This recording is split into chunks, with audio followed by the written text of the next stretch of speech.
Setelah menjalani perawatan di rumah sakit di General Hospital Singapura akibat kecelakaan helikopter di Pakistan beberapa waktu lalu, akhirnya Dubes RI untuk Pakistan, Burhan Muhammad pada Selasa dini hari waktu Singapura menghembuskan nafas terakhirnya.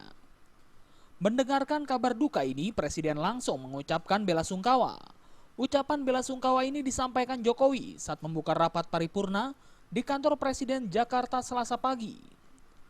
Menurut Jokowi, jenazah Burhan akan tiba di tanah air pada Selasa sore dan akan disemayamkan sementara di Kementerian Luar Negeri.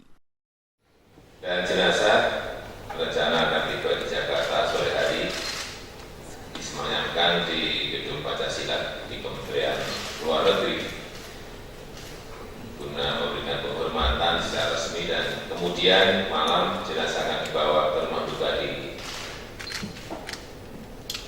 Yogyakarta dan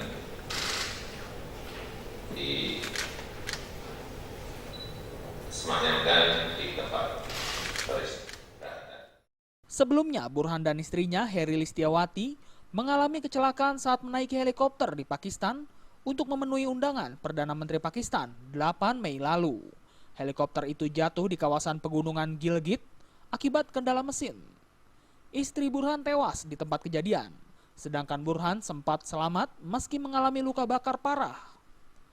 Burhan pun menjalani perawatan di General Hospital Singapura sejak 12 Mei lalu.